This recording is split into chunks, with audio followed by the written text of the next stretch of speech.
Lord, salamat Panginoon. Kami na napakabuti mo Panginoon Lord yan.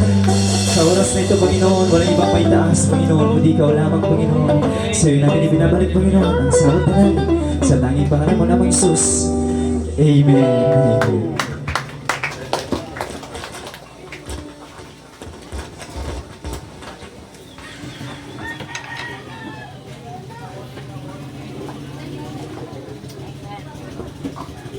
Alright, praise God. So tayo po lahat ay maaari nang umupo, mga kapatid.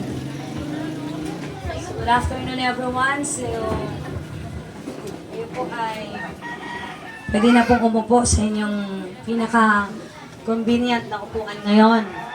At patuloy po tayong nakikiramay sa pamilya po ng Predog family. Amen. Praise God. So, mayroong mga bakante pa rito. Occupy all the vacant seats. Meron pa dito. Dito, meron pa. Alright. So, upo kayo dahil baka 3 oras ako magsasalita. 3 oras kayo nakatayo dyan. Amen. Tawa si nanay. Ito pa, meron pa dito. May bakante pa 2. Alright, tapikin mo yung katabi mo. Sabihin mo, kumusta ka? Parang wala naman tayong kabuhay-buhay, ano? Dito no, sabihin mo, kumusta ka? Alright, mga kapatid, tayo po lahat ay manalangin, Panginoon. Sa tanghaling ito, itinataas namin ang gawain na ito sa iyong harapan. At awarin mo kami sa aming mga nagawang kasalanan. Ingatan mo kami. Gabayan mo ang bawat isa, Panginoon, na maunawaan namin ang iyong salita. Unuin mo kami ng kalakasan, Panginoon, na kaming lahat ay maging overcomers sa bawat araw ng aming buhay. Ang mga hamon na ito, Lord, ay pagsubok lamang. Ngunit alam namin kapag ikaw ang pinili namin, lagi kaming panalo sa labanan.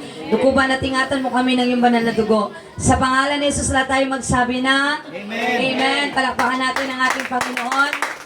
Alright, mahalaga sa Panginoon ang kamatayan ng kanyang hinirang. Amen. Ang sabi po ng awit 1:16-15, precious in the sight of the Lord is the death of all sins. Amen. Sabi po, mahalaga sa paningin ng Panginoon ang kamatayan ng mga banal. Kapag tayo po ay may tamang relasyon kay Lord, naglilingkod kay Lord, tayo po ay consider na mga banal. Amen. Can I hear amen? So ang word po na precious, ang ibig sabihin nito ay high worth, valuable, or merong halaga, merong cost. Everybody say valuable. Valuable. Ulitin po natin, sabihin natin valuable. So sabihin mo sa tabi mo, you are valuable. Sabihin mo, you are precious. Pag tinawag nating precious, napakahalaga. Amen. Amen. Hindi po matutumbasan ng halaga. Alright? Pag sinabi nating valuable, ang buhay po ay napakahalaga. Amen. Ang original Hebrew term po nito ay sent o mga banal. So it refers about the faithful followers of Jesus Christ. Ito po ay tumutukoy sa mga sumusunod, sumasampalataya sa Diyos, na nagmamahal sa Diyos at naglilingkod sa Diyos. Ang tawag na sa mga taong naglilingkod sa Kanya ay precious. You are precious in the sight of the Lord. Kaya pag tayo po ay uuwi na sa tunay nating tahanan, we are precious in the sight of the Lord because our death is precious to Him. Amen. Hallelujah. So tanong, kung precious ang buhay natin kay Lord, bakit kailangan mamatay ang tao? Ayan, likotin nyo yung mga isip nyo. Mahalaga pala ako kayo. Ba't kailangan ako mamatay? O bakit kailangan mamatay ang tao? Kasi po, ang lahat ay nagkasala. Ulitin ko, ang lahat ay nagkasala. At ang kabayaran ng kasalanan ay kamatayan. So nagkasala po ang ating mga unang ninuno, si Adan, si Eva. Lumabag po sila sa Panginoon sa kanyang utos at naibaba po ito bilang parusa o ang kapalit ng pag-disobedient ng tao sa Diyos ay kamatayan.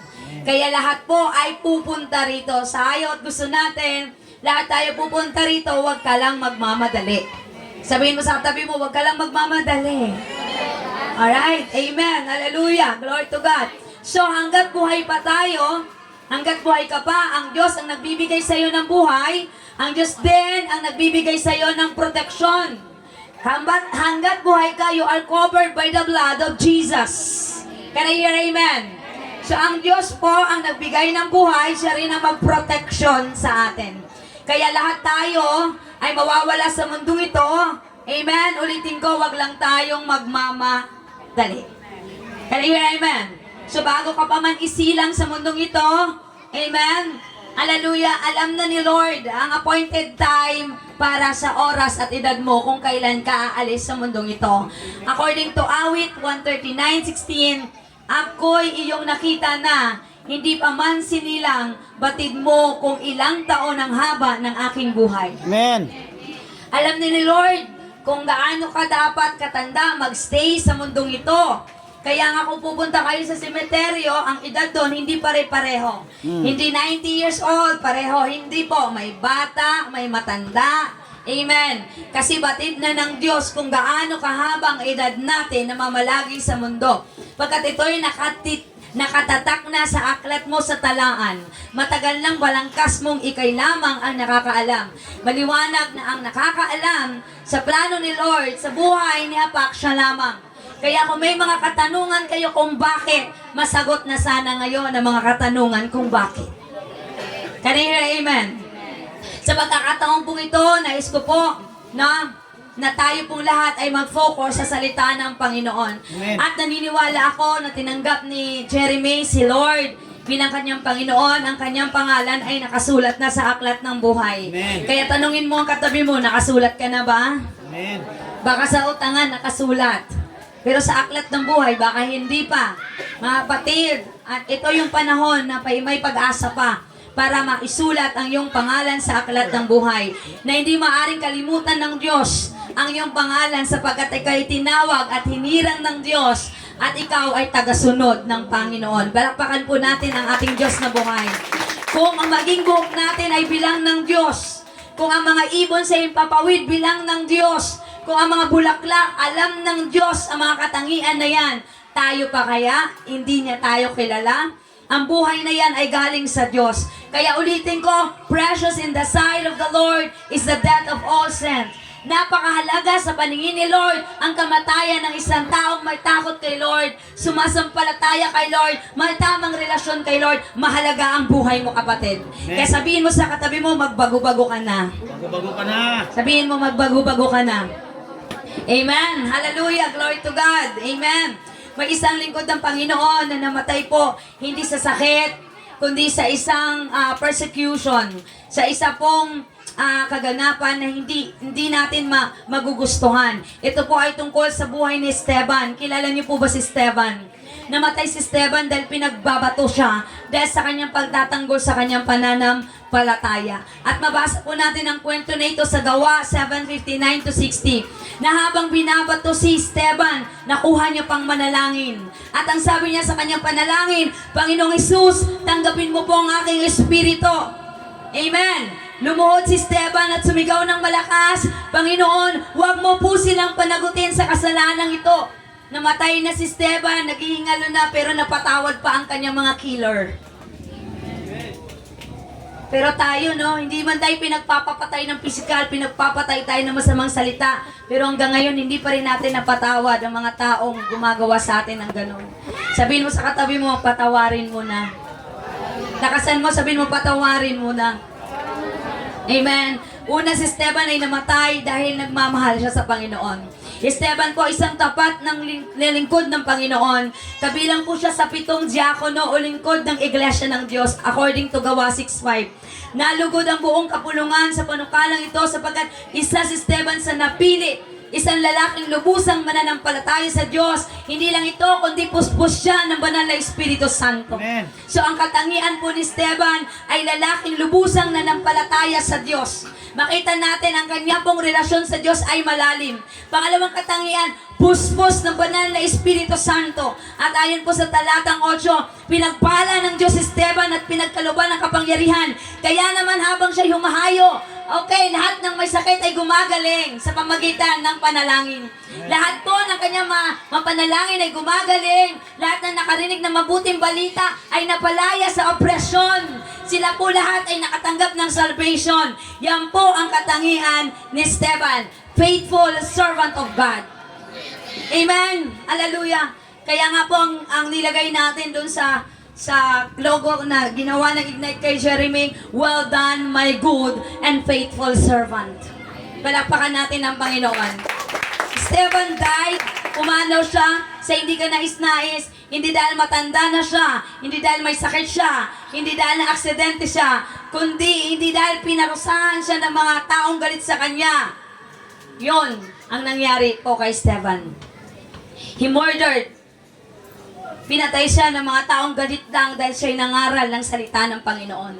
So nowadays, nakita natin how the people in Africa died because of their faith unto God. Napanood niyo po ba? Pinasok ang church, pinagpapatay silang lahat. Napanood niyo po po yan?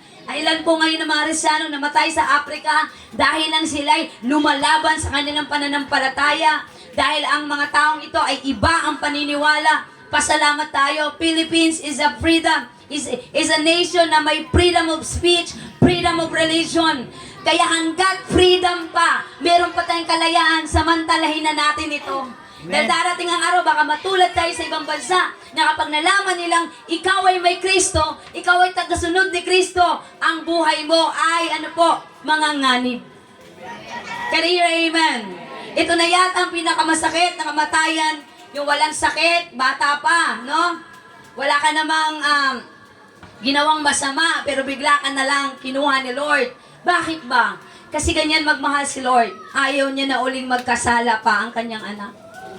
Kung namatay man ang binatang ito na napakabata, he's very young, hindi pa dapat. Pero may plano si Lord sa kanya. Baka kasi pag si Jeremy pa yung umidad ng 20, hindi natin alam. Baka po may plano ang kaaway sa kanya at maliligaw pa siya ng landas. Maiba pa ang kanyang landas at makalimutan niya ang kanyang Savior. Baka si Jeremy po ay wala sa piling ng Panginoon. Pero pasalamatan natin, this is the appointed time of his life. Nakilala niya si Lord, naglilingkod siya kay Lord. He is a faithful servant of God. Can I hear amen? Amen, hallelujah. Sa isa pong movie ng samurai, si Tom Cruise po yung bida doon. Nagtanong po sa kanya ang emperor, how did he die? Tinanong po siya kung paano daw namatay yung itong last samurai na to. Ang sagot po ng nagdi-deliver ng message, mahal na hari, hindi ko na kailangan isaysay kung paano siya namatay. Ang kailangan kong isaysay sa'yo kung paano siya noon nabubuhay. Can I hear amen? Kaya yung eulogy po natin, sinasaysay natin kung ano si Apak nung nabubuhay pa. Hindi kung paano siya kinuha ni Lord. Ang isaysay natin, kung ano yung ginawa ni Lord na kabutihan sa atin. Can I hear amen? Ang ngayon to, naka-align po tayo sa message about the kingdom of God. Kasi po si Jesus, bago po siya naipako sa cross, wala siyang ibang pinagsisigawan. It's all about the kingdom. It's all about the kingdom. It's not about the religion. It's all about the kingdom. Hindi relihiyon ang dala ni Jesus. Hindi siya nagtatag ng relihiyon. Ang kanyang sinabi, it's all about the kingdom. Kasi lahat tayo pupunta sa kingdom. Can I hear amen? Amen. Hallelujah, palakpakan natin ang Panginoon. Ganon din po si Stephen, siya ay nangaral ng nangaral. Si Stephen po ay nabuhay na naglingkod sa Diyos ng tapat sa Panginoon. Isipin po natin, kung ganito po tayo katapat na naglilingkod kay Lord, kapatid, walang problema na pwedeng bumuwal sa'yo. Walang problema na dapat gumupo sa'yo. Kapatid, ilaban mo yan. Hindi po ang depresyon ang papatay sa iyo at anxiety. Kundi po ipaglaban mo ang iyong pananampalataya hanggang ikaw ay nabubuhay pa. Can I hear amen? Ayun nga po kay Stephen, no? Ang kanyang kwento, hanggang sa huling hininga niya, naglilingkod siya sa Panginoon. Dapat marunong tayo ipaglaban ang ating paglilingkod kay Lord habang buhay pa tayo. At alalahanin natin ang Panginoon lagi na ang problema na meron ka ngayon ay may Diyos na nagbibigay ng solusyon. Amen. Ulitin ko, ang problema mo ngayon, merong Diyos na malaki na nagbibigay ng solusyon. Can I hear amen?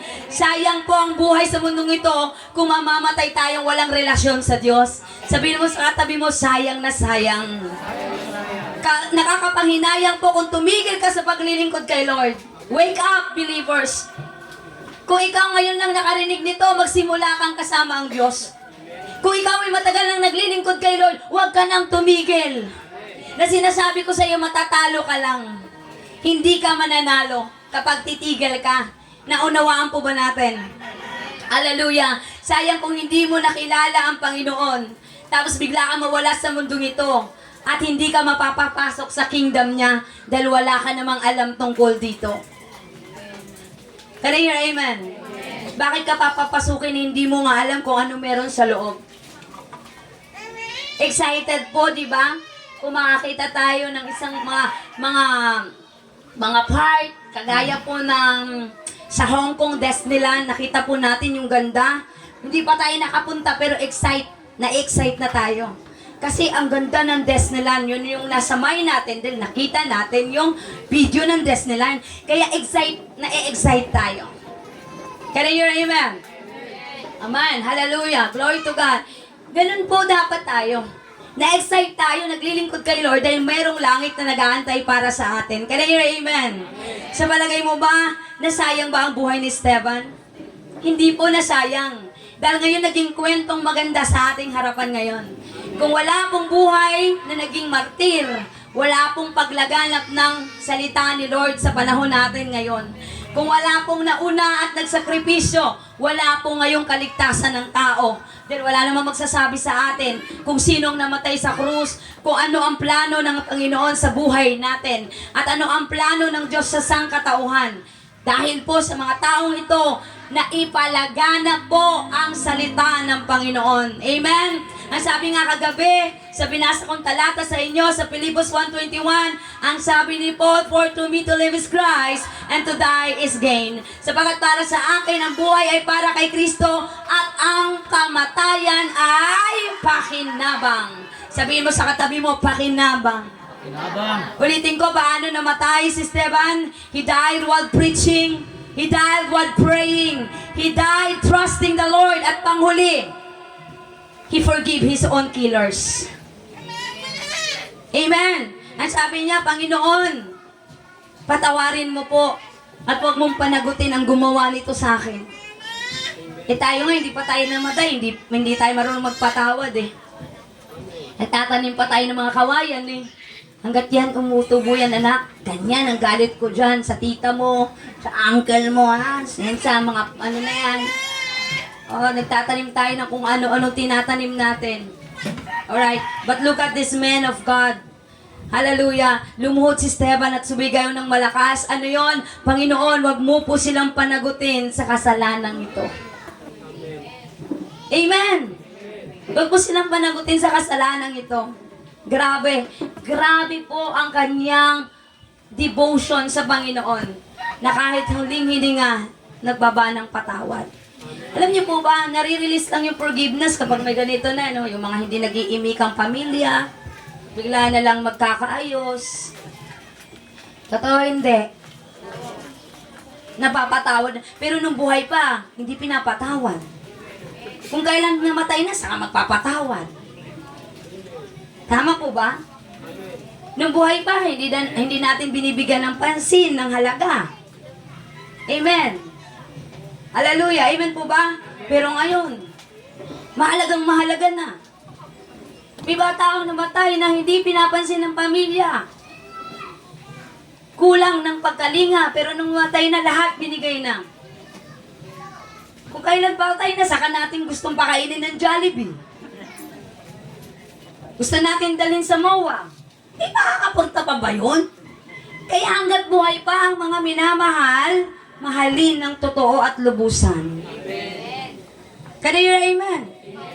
Kapag may hiningi, kung kayang ibigay, pagkaloob natin according sa ating makakaya. Mga kapatid, kung ginampanan nyo ang inyong tungkulin bilang magulang, huwag yung sisihin ang inyong mga sarili. Kasi po, kung tayong lahat ay naglilingkod ng tuwiran kay Lord, si Lord lang ang nakakaalam. Huwag niyo ring sisihin ang kahirapan niyo. Huwag niyo sabihin, mahirap lang kasi ako. Ang totoo, kayo ang pinakamayaman. Dahil ang langit ay ginto ang iyong tunay na tahanan. Palakpakan natin ang Panginoon. Amen. Kung yung pinag-aralan natin ng heaven. Alright. Kung makapagbabalik lang ngayon sa Pak at ipakwento ko sa kanya, Pak, ano yung langit? Baka sabihin niya, Pak, ang ganda. Ayoko na nga bumalik sobrang ganda unawaan po ba natin? Kasi po nakafocus ang ating mga mata dito lang sa lupa. I-direct natin ang ating mga mata sa pangako ni Lord. Ang pangako niya sa atin ay buhay na masagana, buhay na walang hanggan. Amen! At sa langit po ay masagana ang iyong buhay.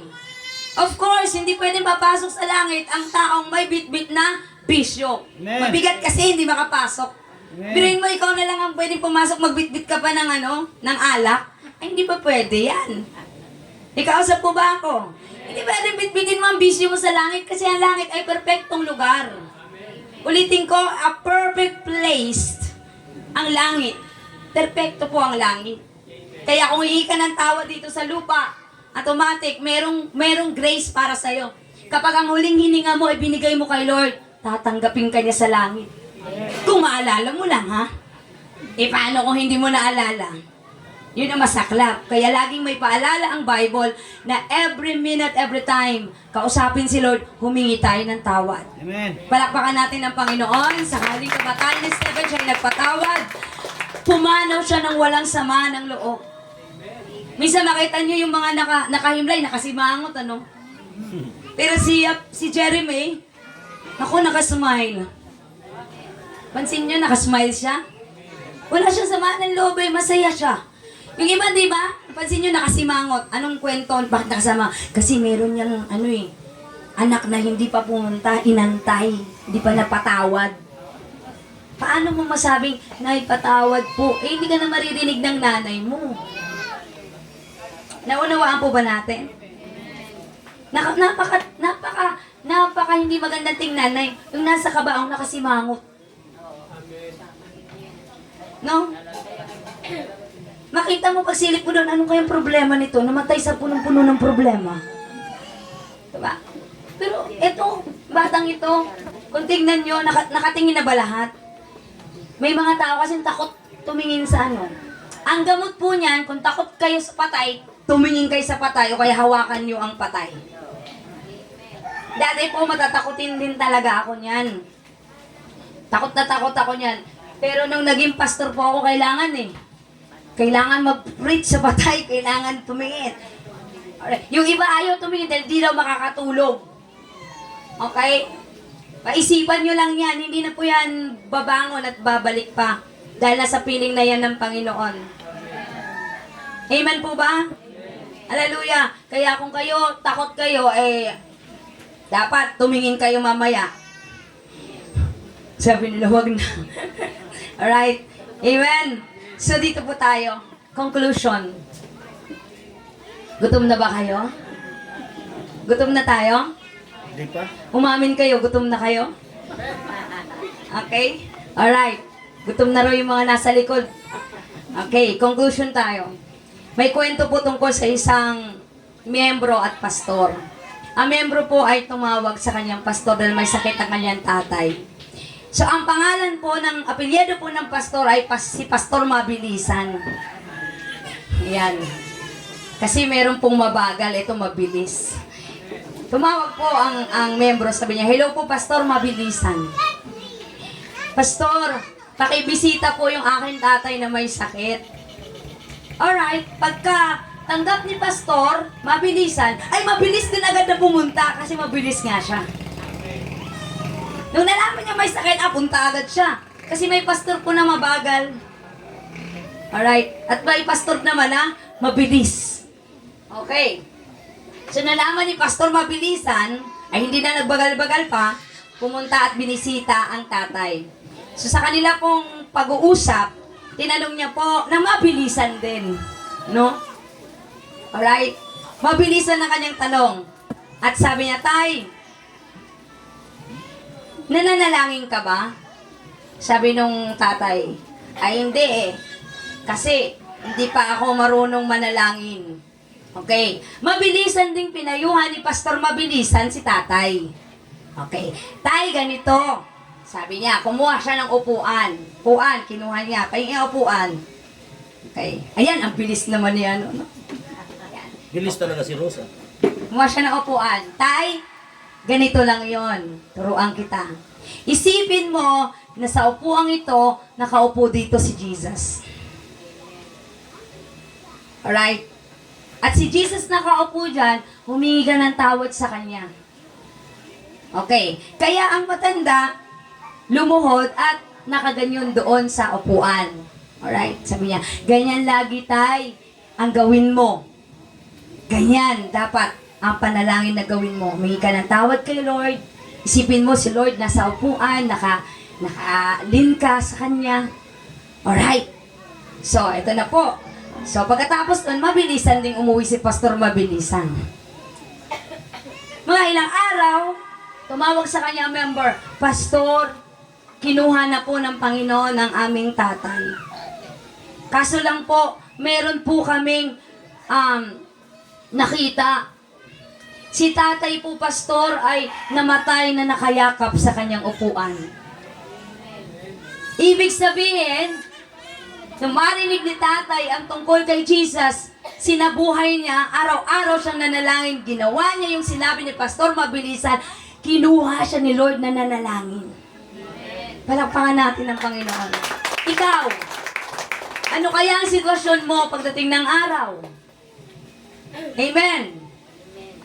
Hallelujah, baka matagpuan ka nandun, nakipagchismisan sa kapitbahay, nanira ng ibang buhay.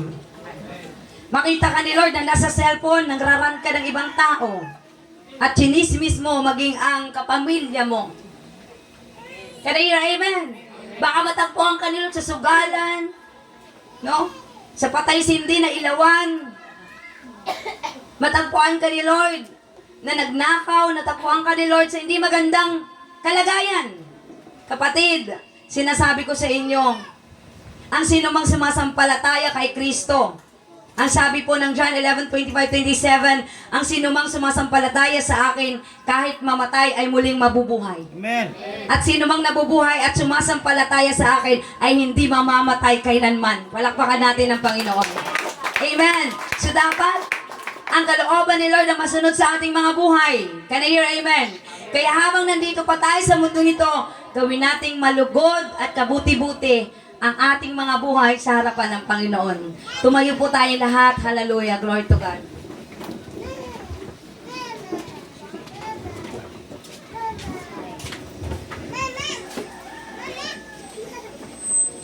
Praise Jesus. Hallelujah.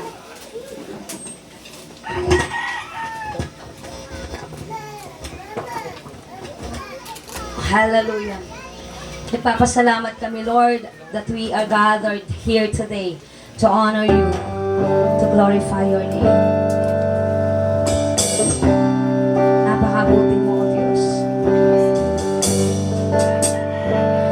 Mahal kita,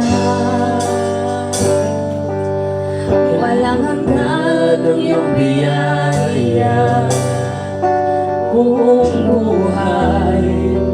Hawak mo sa iyong kamay. Lahat po tayo mawit if you know this song. Sa ating pagmulat, sa pag-ibig, awitin ko ang kabutihan ng Diyos. Ika'y kapag sa habang buhay, ika'y mabuti, magpagay lahat. Hanggat ako ay nabubuhay, aawitin ko ang kabutihan ng Diyos.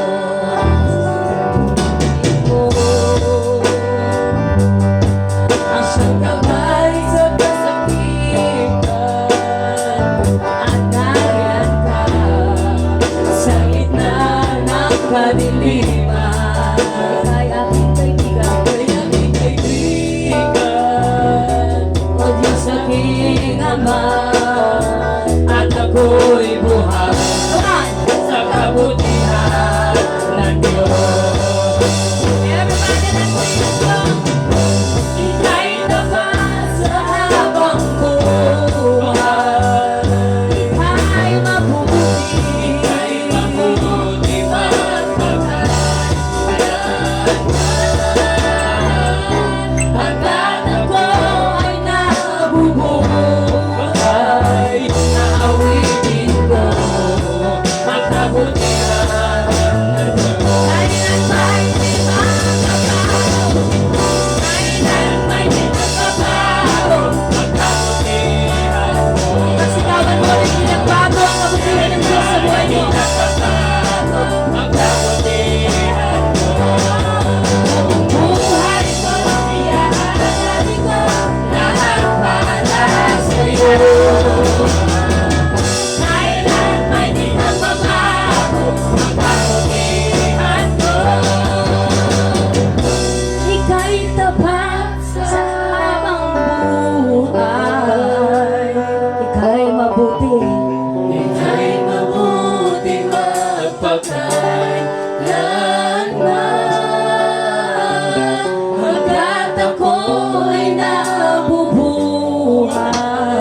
iyong mga salita na ang buhay ni Esteban po ay isang dakilang aral para sa amin.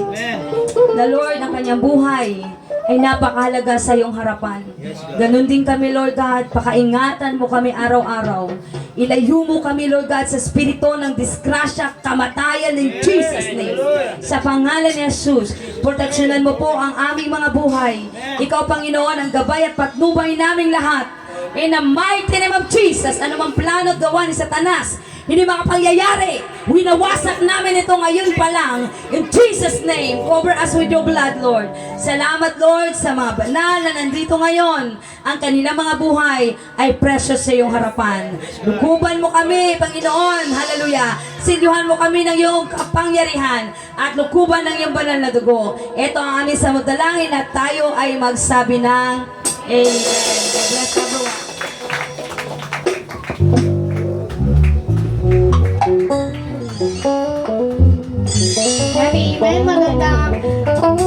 Maraming salamat po, Pastora, sa mensahe na binigay mo sa aming lahat. Tumuna po tayo sa pagbibigay. Bigay sa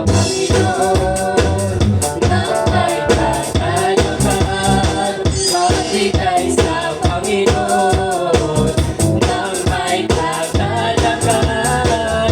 Purihin ang Diyos at sambahin sila na may tulig na kalaban. Hallelujah! Saan pa po? Magbigay sa Panginoon ng may kagalakan. Magbigay sa Panginoon ng may kagalakan. Purihin ang Diyos at sambahin sila na may tulig na kalaban. Hallelujah! Pastora, may announcement. Alright, so ang ating pong kaloob ngayon ay ibibigay po natin direkta kay Sister Jo para po sa pangangailangan nila. Kanina, amen? So Panginoon, kami ay dumadalangin sa iyo sa oras na ito. Lahat, Panginoon, na nagkaloob, lahat, Panginoon, na nag-extend ng kanilang kaloob ngayon, balik mo sa kanila ito ng lubusan, Lord God, siksik-liglig na pagpapala. Lord, ang aming mga buhay ay patuloy na iyong kaluguran at punuin mo kami ng blessing araw-araw. Salamat, Lord, sa mga kamay na nagbigay, Panginoon. Ang katapatan mo ay hindi kayang suklian ng anumang bagay. Ngunit patuloy naming naranasan araw-araw ang biyaya na ito na hindi nauubos mula sa iyo. Silyuhan mo, Panginoon, ng iyong banal na dugo ang mga handog na ito. In Jesus' name we pray, lahat tayo magsabi ng Amen. So mga kapatid, wag muna kayo alis dahil po magla-lunch tayo ng sabay-sabay. Of course, mamaya walang gawain ngayong gabi kasi nagawain na tayo.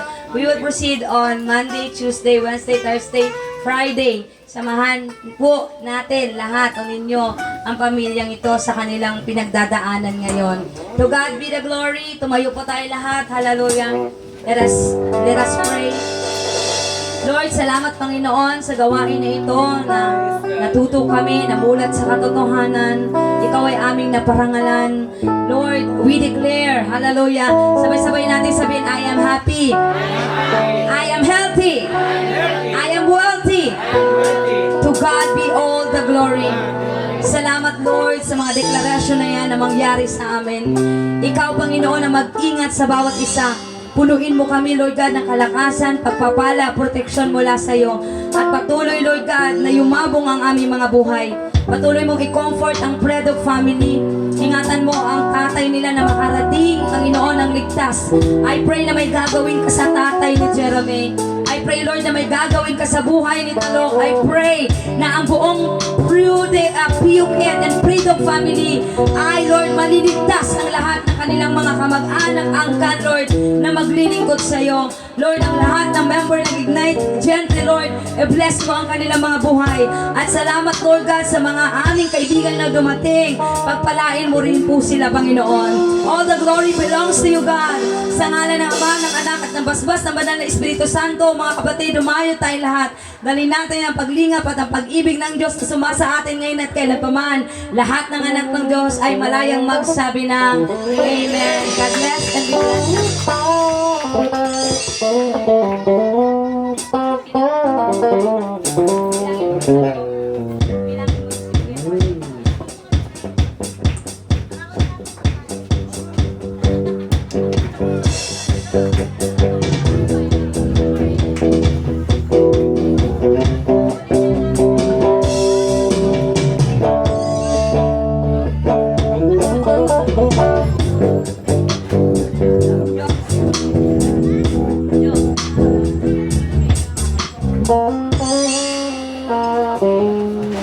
Tol, gratitude.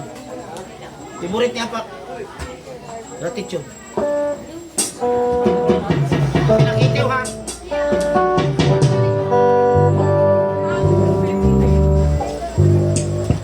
Okay po, wala po muna daw pong uuwi. So, meron po tayong nakaabang na pagkain. Wala daw po munang uwi muna kayo. Para po sa food po natin.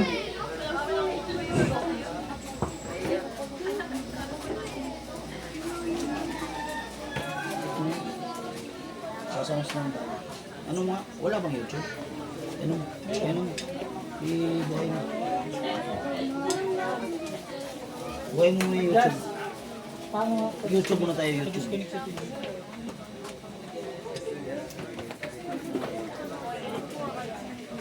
Akin na yung gitar. Nul! Oo nga. Tugtog tayo. Ano? Kaya nga, YouTube. YouTube tayo, YouTube. Tsaka nating isimpasi.